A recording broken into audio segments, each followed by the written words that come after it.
so this is part 14 of Good Omens. No one noticed them leaving. The police were too busy herding in 40 adrenaline-drunk, fighting mad management trainees.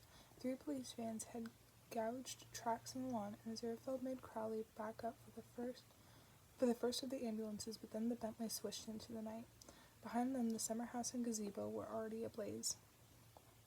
"We really left that poor woman in a dreadful situation," said the angel.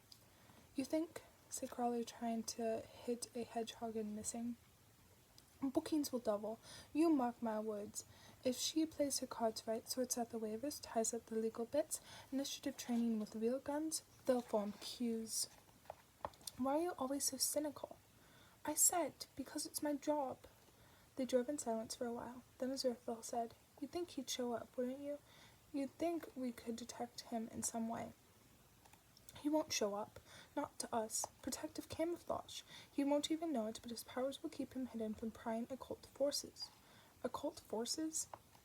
"You and me," explained Crowley. "I'm not a cult," said Aziraphale. "Angels aren't a cult. We're ethereal." "Whatever," snapped Crowley, too worried to argue. "Is there some other way of locating him?" Crowley shrugged. "Search me," he said. "How much experience do you think I've got in these matters?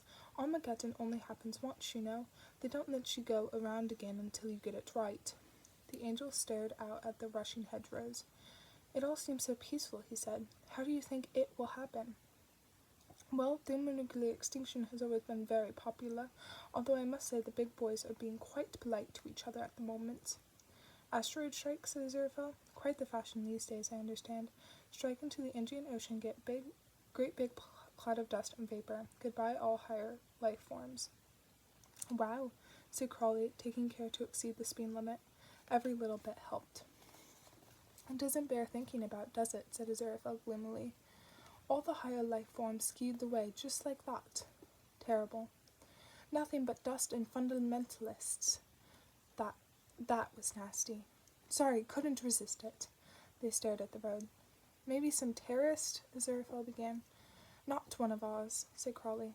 "Or ours," said Aziraphale, "although ours are freedom fighters, of course." "I'll tell you what," said Crowley, scorching rubber on the Tadfield bypass. "Cards on the table time. I'll tell you ours if you tell me yours." "All right, you first." "Oh no, you first." "But you're a demon." "Yes, but a demon of my word, I should hope."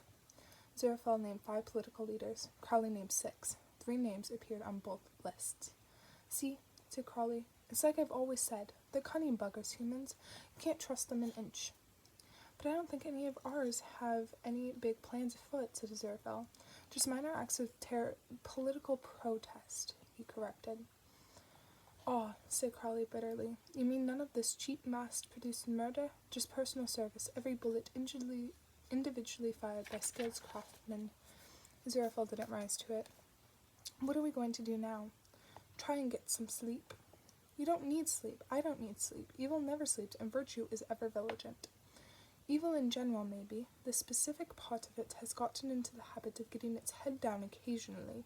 He stared into the headlights. The time would come soon enough when sleep would be right out of the question. When those below found out that he, personally, had lost the Antichrist, they'd probably dig out all those reports he'd done on the Spanish Inquisition and try them out on him one at a time, and then all together. He rummaged in the glove compartment, fumbled a tape at random, and slotted it into the player.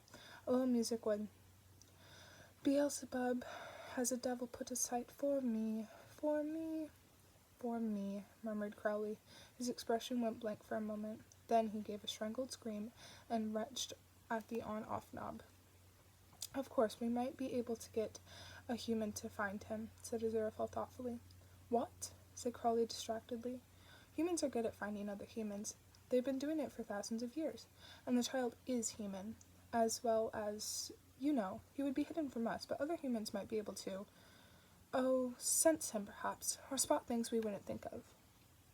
"It wouldn't work. He's the Antichrist. He's got this sort of automatic defense, hasn't he?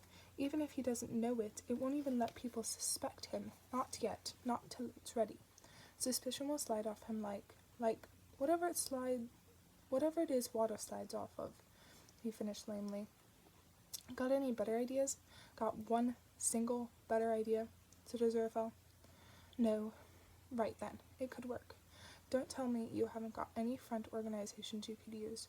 I know I have. We could see if they can pick up the trail. What could they do that we couldn't do? Well, for a start, they wouldn't get people to shoot one another. They wouldn't hypnotize respectable women. Okay, but it hasn't got a snowball's chance in hell. Believe me, I know, but I can't think of anything better. Crowley turned onto the motorway and headed for London. I have a certain network of agents, said Aziraphale after a while, spread across the country, a disciplined force. I could set them searching. I have something similar, Crowley admitted. You know how it is. You never know when they might come in handy. We'd better alert them. Do you think they ought to work together? Crowley shook his head. I don't think that would be a good idea, he said. They're not very sophisticated, politically speaking. Then we'll each contact our own people and see what they can manage. Got to be worth a try, I suppose, said Crowley. It's not as if I haven't got lots of other work to do, God knows. His forehead creased for a moment, and then he slapped the steering wheel triumphantly. Ducks, he shouted. What? That's what the water slides off of. Aziraphale took a deep breath. Just drive the car, please, he said wearily. They drove back through the dawn, while the cassette player played J.S. Bach's Mass in B minor vocals by F. Mercury. Crowley liked the city in the early morning. Its population consisted almost entirely of people who had proper jobs to do and real reasons for being there, as opposed to the unnecessary millions who trailed in after 8 a.m., and the streets were more or less quiet. There were double yellow no parking lines in the narrow road outside Aziraphale's bookshop, but they obediently rolled back on themselves when the Bentley pulled into the curb. Well, okay, he said as Aziraphale got his coat from the back seat. We'll keep in touch, okay? What's this? Said Aziraphale, holding up a brown oblong. Crowley squinted at it. A book? He said. Not mine.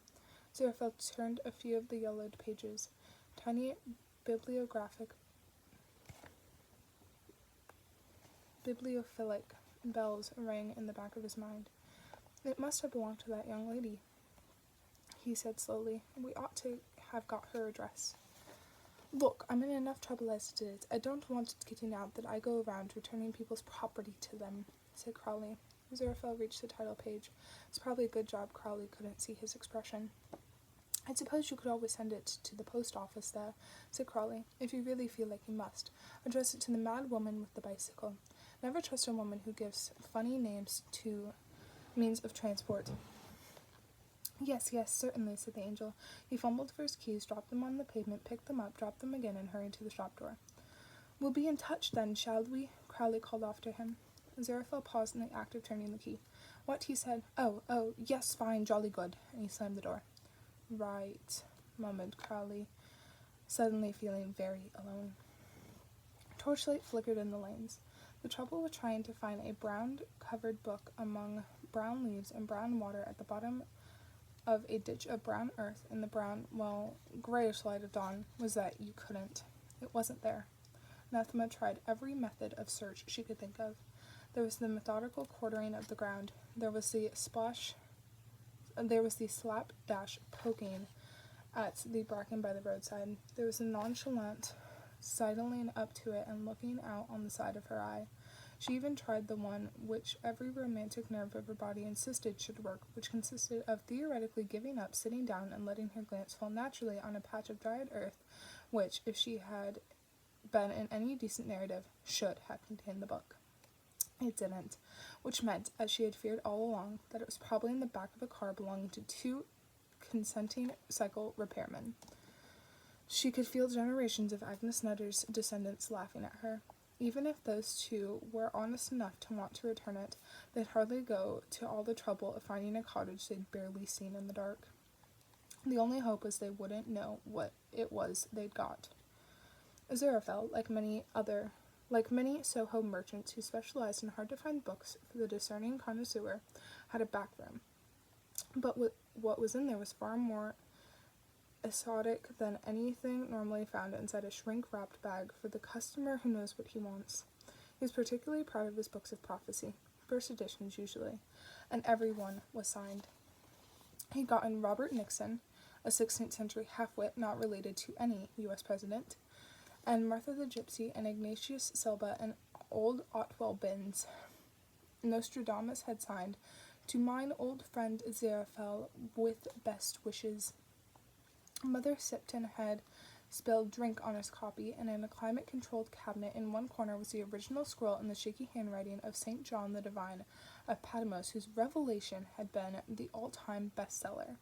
Aziraphale had found him a nice chap, if a bit too fond of odd mushrooms. And what the collection did not have was a copy of the nice and accurate prophecies of Agnes Nutter, and Aziraphale walked into the room holding it as a keen philatelist might hold a Marinius blue that had just turned up on a postcard from his aunt. He'd never seen a copy before, but he'd heard about it. Everyone in the trade, which considering it was a highly specialized trade, meant about a dozen people, had heard of it. Its existence was a sort of vacuum around which all sorts of strange stories had been orbiting for hundreds of years. Aziraphale realized he wasn't sure if he could orbit a vacuum and didn't care. The nice and accurate prophecies made the Hitler diaries look like, well, a bunch of forgeries.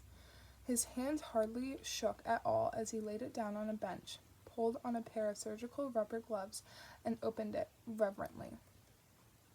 Aziraphale was an angel, but he also worshipped books. The title page said, "The Nice and Accurate Prophecies of Agnes Nutter," in slightly smaller type, being a certain and preface history of the present day unto the ending of this world, in slightly larger type, containing therein many diverse wonders and precepts of the wife, in a different type, more complete than ever yet before,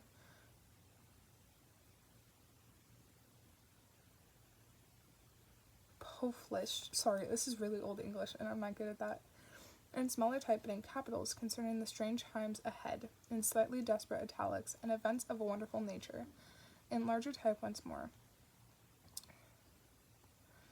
Remthiv of Nostradamus a Heath Beft Ursula Simpton. The prophecies were numbered, and there were more than 4,000 of them.